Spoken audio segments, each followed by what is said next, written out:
To Mombasa coast. Lead this fight.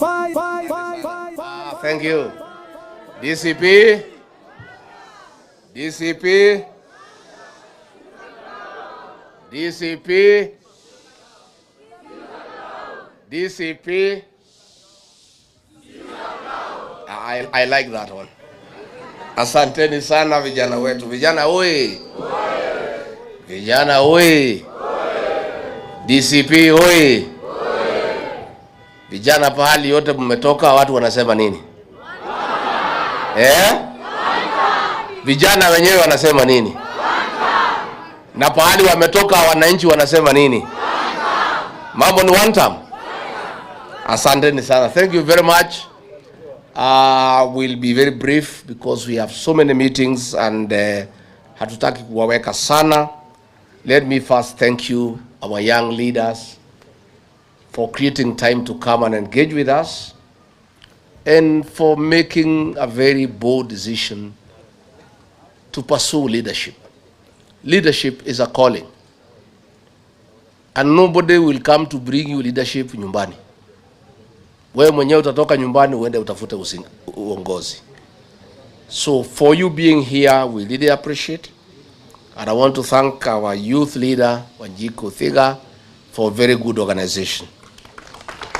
And I have listened to our youth leaders who have spoken here, and I'm very happy. Let me appreciate the resilience and the sacrifice of our young people to liberate their country. This country is in deep trouble. We face extinction, we face anguish, and many challenges ahead.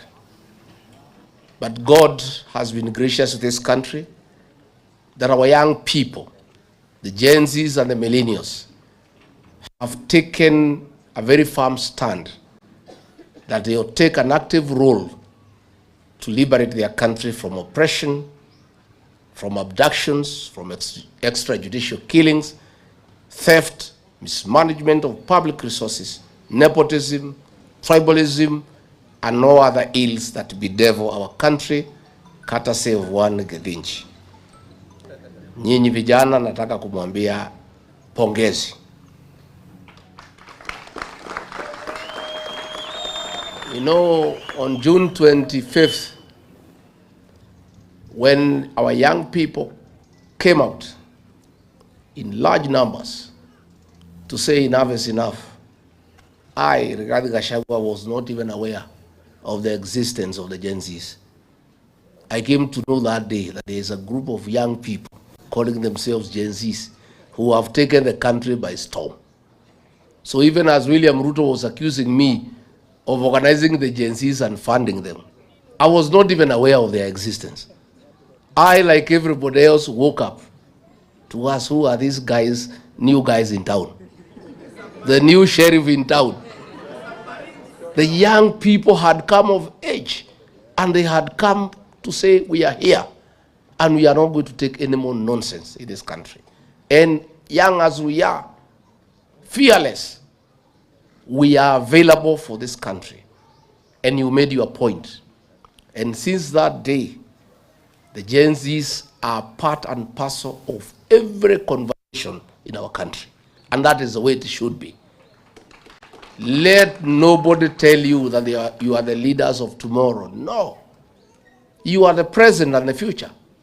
And you must take your rightful place in our country. You are the greatest stakeholder in this country because you have longer to live than all of us. You must therefore be part and parcel of deciding how you will be governed and how this country will be governed. Because if things go wrong, you start to lose the most. And if things go right, you start to gain the most. Therefore, vijana wetu, what you are doing is the right thing. And you have a date with destiny. Let me say, I disagreed with William Ruto completely when I was his deputy about the killing of our young people and the abduction of young people. I could not reconcile my conscience as a father, as a leader, as a head of a household, that a government that was elected by the people could turn against our young people, abduct them, torture them, and kill them. I was unable to be part of that government. And I made a very serious decision on the 26th of June, 2024.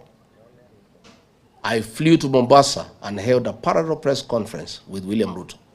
When he was calling our young people criminals, I call them my sons and daughters.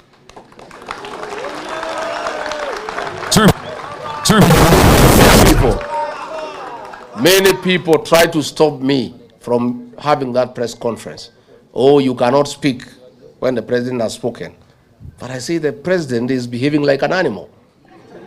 I am not an animal myself, I'm a human being. And I must dissociate myself from his utterances. These are young people who are fighting for their country and for the right thing. And he is calling them criminals. And they are not criminals because what they were disagreeing with is what is criminal in nature. And I therefore affirmed our young people, and I said I want to be counted, that these are our young people, they are my sons and daughters, and they must be given a chance. And that's when I disagreed with William Ruto. After that day, until he threw me out of office, we never spoke again. He would just pretend to greet me in public, but he could not agree to face me because I would look at him at his face and ask him, why are you killing young people? You know, so my good people, DCP is your home. This is the home of the Gen Zs and the millennials. And my mission is very simple. Is to help you, the young people, get rid of Kasongo and take your rightful place in the governance of this country. Hata nikimaliza hiyo niende wa Monyoro nikapumzike, I'll be quite happy. Kasongo waende, vijana wachukue nafasi.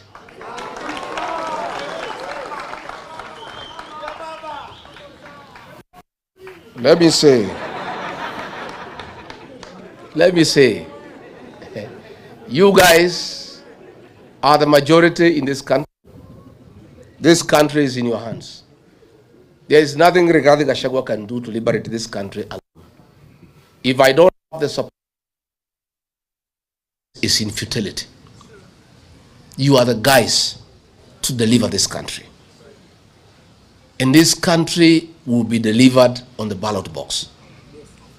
I want to persuade you this afternoon that when you go back home, you must talk to your colleagues, the Gen Zs and the millennials, to take IDs and register as voters. And I want to tell you, everybody wants Kasongo to go home. But that will only be actualized on the ballot. We are constitutional democracy. We don't want Kasongo to go home through unconstitutional means. No. We want to humiliate him at the ballot. And that will be done when you guys register as voters. On top of that, I want to invite you to join us in government. You cannot just be bystanders. How do you create a new government that you are not part of? That would be foolish. You must be part of the new government. So I want to persuade the Gen Zs and the millennials. Hizi viti yote ya MCS 1,450. Simuchukue. Munangojea nini? Nyinyi ndio majority. What are you waiting for? These 290 constituencies, take half of them. Senate 47, take half of them. Why and why not? Nyinyi mumekula vitabu sawa sawa. See, you guys have gone to school properly. You guys are sharp. You guys are connected. You guys are current. You guys have exposure. And you guys are patriotic to your country. Why don't you agree to help our country by vying for these positions and come and make good laws and restore the dignity of your nation. What are you waiting for? My good people, what are you waiting for? We want to hand over this country to you. We just want to help you get rid of Kasongo because that is your greatest enemy. Kasongo is allergic to young people. He has allergy. So the only way our young people can survive and prevail and take their rightful place in this country is when Kasongo is one term. So before we can restore our young people and put them into places of leadership, it is a prerequisite that Kasongo must exit. So nyinyi tafadhali, I agree with the formula that will have exemption for you to pay nomination fees. But when you prove that you are a serious candidate by enluring members into the party, then we know you are serious, isn't it? Otherwise, we would have too many jokers. So that formula, Wanjiku Thega and SG work on it. I am 100% persuaded. I am aligned. You know, the other day, I went to my hometown in Karatina, and there were like 15,000 people. Some Gen Z guys there, they want to be MCA. The place was wild. The women were saying tunataka Gen Z ya kuwa MCA wetu. The men were saying the same. Wazee Gen Z wenyewe wanasema. So nyinyi vijana, Kenyans have confidence in you after what you did. Please take up your right of place. In matters nomination, I have persuaded our National Executive Council that those of you who work hard in your counties, in all the counties will have nominated MCAs. You guys will take half the number. Kama hapa Nairobi nikipiga hesabu, DCP will have over 20 nominated MCAs. 10 ni zenu. Like Jemo, ile kazi umefanya tayari, moja ni yako. Sindio? So, you guys, hizo viti tutapeana kulingana na proven track record. Your activities, what are you doing for the party? Are you a good online warrior for the party? Kwa hii mitandao, I have put a team now to start analyzing who is fighting for this cause for the party. Bas, kwa mtandao, wale wanapigania chama na sisi kwa mtandao, it will also be one of the methods we shall use to identify the people we nominate to go to the county assemblies. I want to be surrounded by an army of young, aggressive, intelligent young people so that I can be a good leader. There is no way you go anywhere as a leader unless umejisurround na vijana ambaye wamesoma na ambaye hawaogopi mtu yeyote. Rigathi Gachagua has availed himself to be surrounded by young leaders so that I can succeed. I'll go nowhere without you. I want you to come. We work together. I want you to take over these county assemblies, both the elected MCAs and the nominated ones, so that you set the national agenda for good governance, transparency, and accountability. I want to see young leaders in the National Assembly, in the Senate. And when I form government, even in the National Executive, we'll have a blend of the young, knowledgeable, energetic, backed up by the experienced, and with proven track record. Tukiweka CS ambaye ako na experience, tunamwekea kijana ya 24 years Gen Z kama PS wanafanya kazi naye.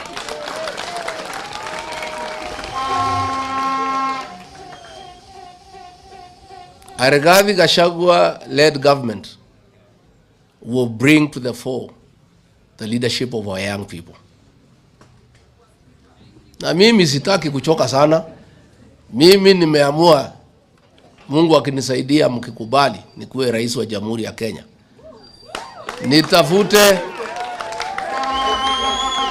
nitafute vijana, nijaze kwa serikali, watu wange kazi, I take the credit.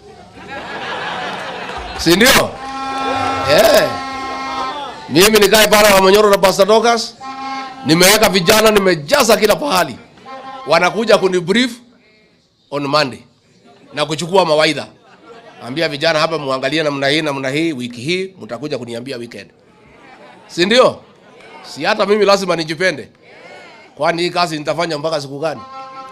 But since I cannot run away from responsibility of working hard, I must surround myself with youthful, energetic young people to help me govern. And you guys, you'll be all over. You will be in every office in my government. You will be in every institution. You will be in every parastatal. You will be everywhere. Watu waanze kuzoea nyinyi mapema. You guys are the present and the future of our country. And unless we hand over this country to you, this country is doomed. Hawa wazee wametuangusha, wacha tujaribu hawa vijana. Na mimi, I am ready and willing to partner with you. Nyinyi mko tayari? So in our party, please start your activities and assert yourself. Na hakuna mtu atakuja kukuchukua nyumbani uongoze. Wewe mwenyewe ndio utaoda huko nje uanze kuongoza watu. And this is the way to start. So recruit members. Be active in party activities. And you have seen when I come in the countryside, mkutano wangu lazima nipatie majenzi waongee. And that will continue. Because all those things we discuss is about you. So how do we discuss things to do with you and we don't allow you to participate in that discussion? So please, mimi nimefungua roho yangu, nimefungua milango yangu, naomba tufanye kazi na nyinyi. Naomba tusaidiane. Mko tayari? Mko tayari? And I want to say, you know, Kasongo ametudanganya, alisema ataweka ICT hubs kila ward, mumeziona? And you know this guy is actually mannerless. You know, let me ask you. He told us ataweka sisi pesa kwa mfuko. Ile kidogo tulikuwa nazo akato? Ni muongo si muongo? Now he is telling Kenyans that apatiwe nafasi ati to make Kenya at the first world. Now, this man, in a record 3 years, he has destroyed the education system. In a record 3 years, he has destroyed the health system. In a record 3 years, ameharibu biashara. Kila kitu ameharibu, nothing is working.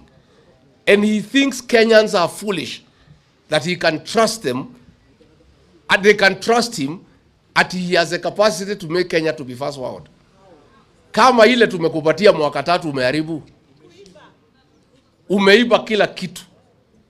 The only things you have succeeded, William Ruto, is abducting young people, killing young children, stealing everything.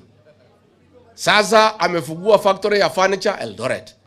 So amesema msitu ifunguliwe, ndio watu wakate miti wapeleke kwa factory yake. Everything is about him. Yeah? Yeah? Sindio?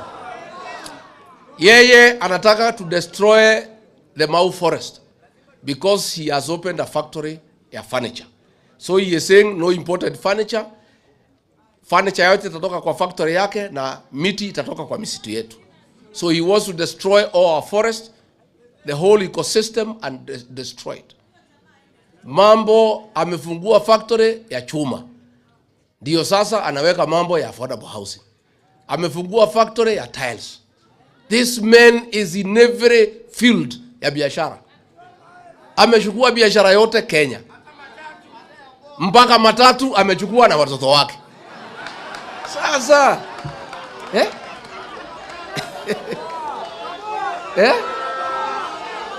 Sasa katika huko Mara ameweka hoteli. Aposeli, he is demanding from Governor Lenku 400 acres aweke hoteli. Huko Samburu National Park ameweka. This man has taken over all businesses and driven kila mfanyabiashara out of business. You know?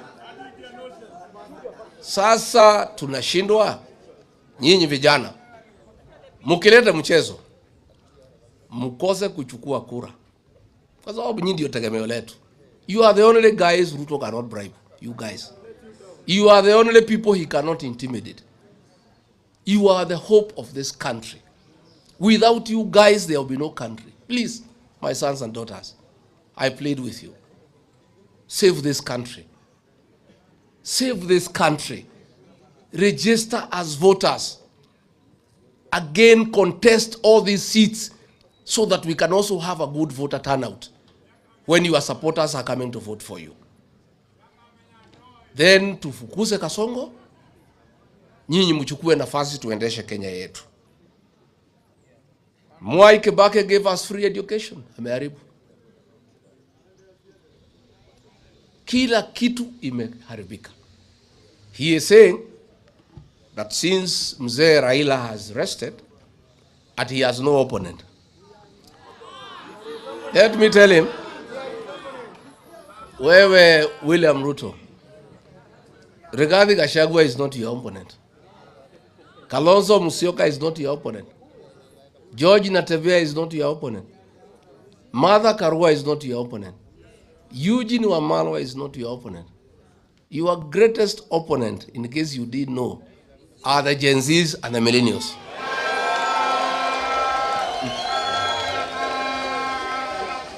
Yeah? Sindio? And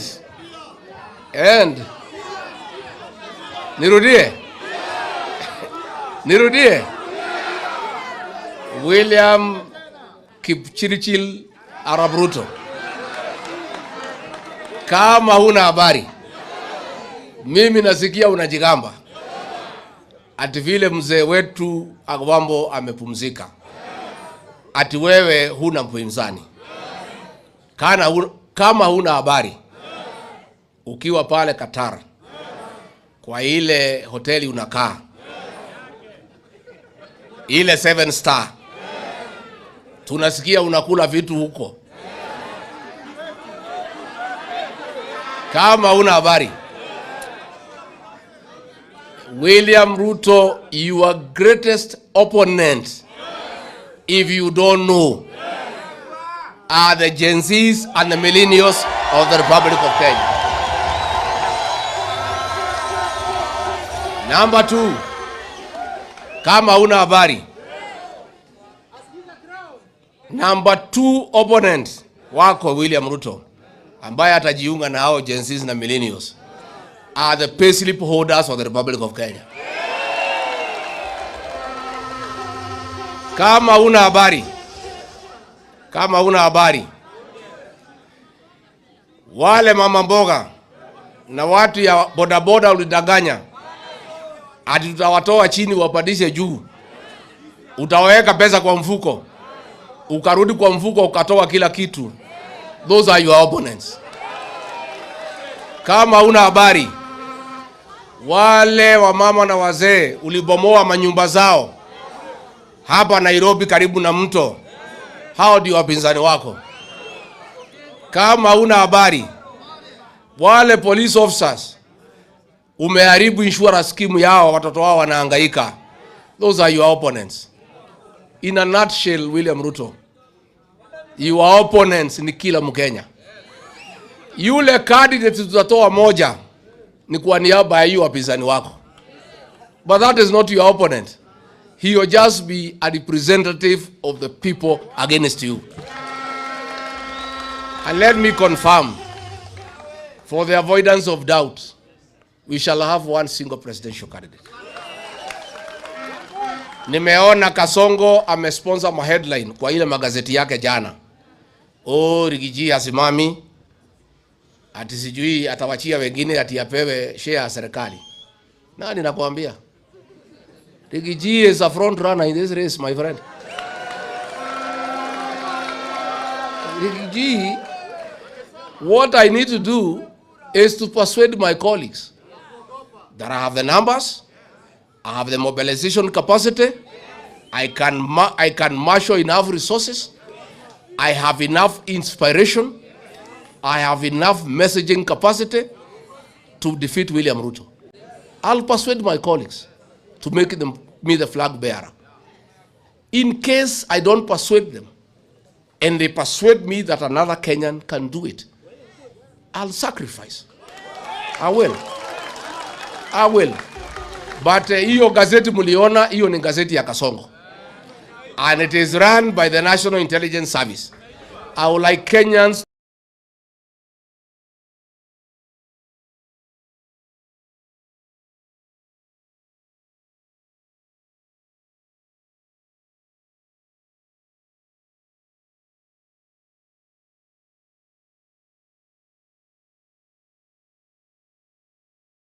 to ignore that nonsense that was there yesterday. For now is one term. So nobody, we have never sat down and we are not in a hurry. What we have agreed, kila kiongozi ajitolee aende asukume pahali ako na ushawishi. We have agreed that every leader to go and mobilize your supporters ya kupeleka Kasongo nyumbani. When we have completed mobilizing the whole country that Ruto must go, then we shall sit down and ask ourselves, hii watu yote tumemobilize kufukuza Ruto, nani ataongoza hawa? Nani atakuwa mdogo wake? Nani watasaidiana? Lakini hakuna haraka. So let Ruto and the newspapers not set an agenda for us about the choice of a single presidential candidate. We know what you want. Munataka tutangaze mtu saa hii, muanze kumuhangaisha, muanze kumsumbua, muanze kupiganisha sisi. And I have seen a few characters even in the United Opposition wameanza kuagukia hiyo propaganda ya Kasongo.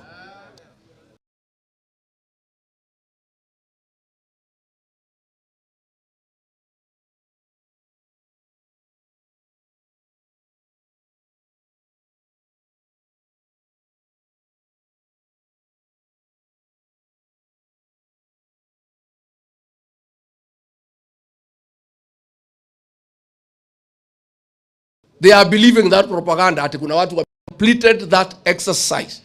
In December 2026, we'll sit down and ask all these Kenyans who want William Ruto to go, since he must be replaced by somebody, who will be that person?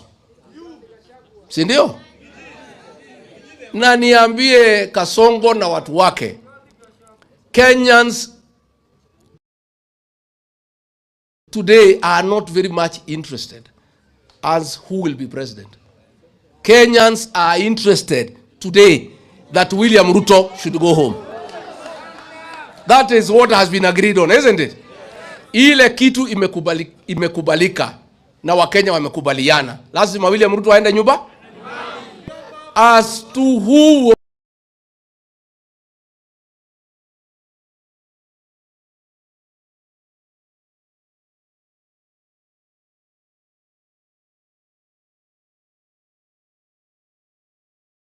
Kasongo akisema we average thinkers, it's okay.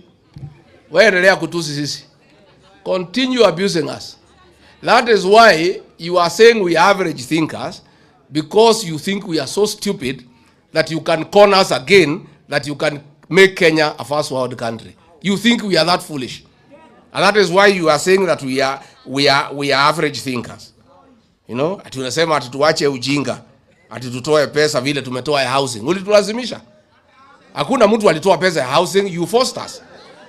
And I want to announce again, mkinipea hii kiti ya rais, kazi ya kwanza, tukitoka Kasarani, tukifika State House, the first executive order is to scrap the housing levy. And all these houses that have been built will be handed over to the county governments to manage them, raise enough money, and pay back all the workers of Kenya. Then from there, manage them. So, sisi tuko sawa. Young people, please do what you must do. Mimi nataka nikija, nataka nikitembea, nikute nyinyi kila pahali, mume take charge. Take charge of my meetings. Take charge of our meetings. Take charge of the narrative. Hizi viti tafadhali ya ma-MCA ya wabunge mchukue. Kwani nyinyi mkiwa ma-MCA mtajikuna? Kwani mtatapika? And what is the problem? Now you are the majority.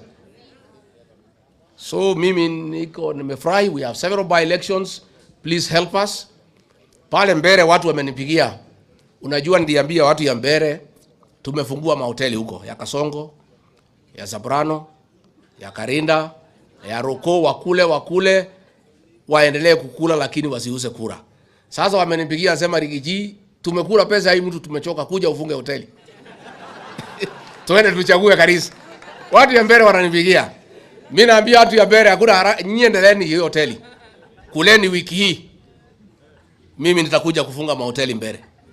I'll come and shut down all those hotels.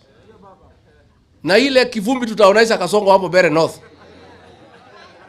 I'll go personally to Mbere myself. I shut down all the hotels. Ile ya Kasongo, ile ya Soprano, ile ya Ruko, ile ya Karinda. And from there I'll give direction. Vile kura itapigwa na watu ya hapo. Hapo Kariobangi, I've told the MPs of Nairobi na wengine, they take charge as I take charge in Mbere. Tuko na uchaguzi pale Narok, watu ya huko they have taken charge. Tuko na ingine Magarini, msijali, tuko sawa. Tunataka hii watu tuanze kuzoeana na kupeana heshima mape. Si ndio? Si ndio? So you guys, I have faith in you. I have faith in you. Yeah? And I'm telling you, nyinyi, tukimaliza hii uchaguzi, mkiona vile nitajaza nyinyi maofisi, mtakuja kuniheshimu. Yeah? Hii ma-assembly hii mtakuwa mmejaa huko. Bora msinisahau mkifika huko. Najua naye watu wakipata uongozi wanaanza kiburi. You know? There are these fellows niliwasaidia wakakuwa wabunge.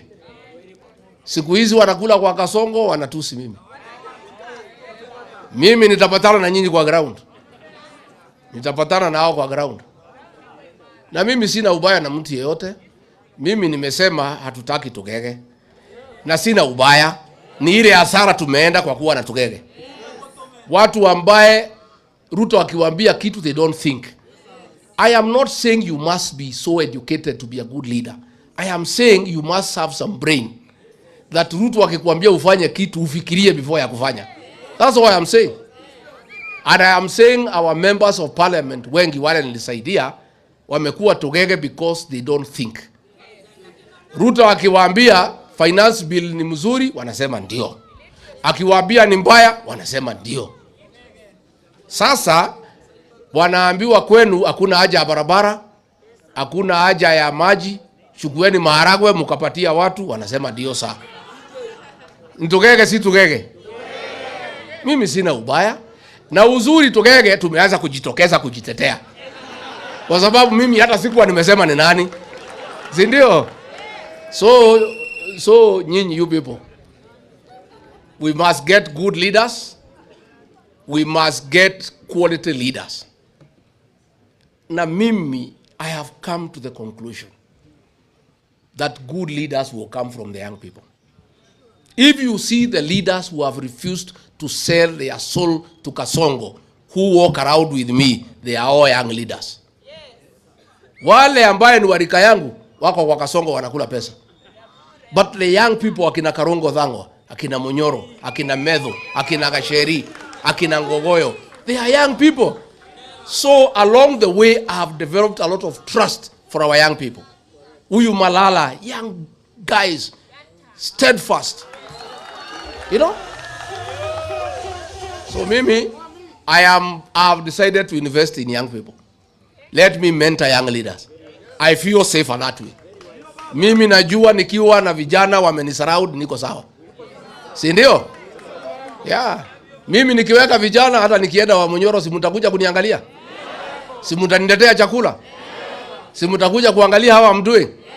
I am safer as a leader when I have young leaders around me. And that is what I want us to do. So mukienda nyumbani musalimiane, na mimi nawapenda sana na ninawaamini sana. The future of this country is in your hands. Please don't let this country down. Do the right thing for this country. Rise up to the occasion and deliver our nation. Please don't take this as a joke. You have less than 2 years to restore our country, and this country is in your hands. Asanteni sana, Mungu awabariki.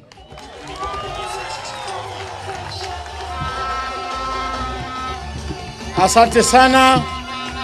Tungependa tukae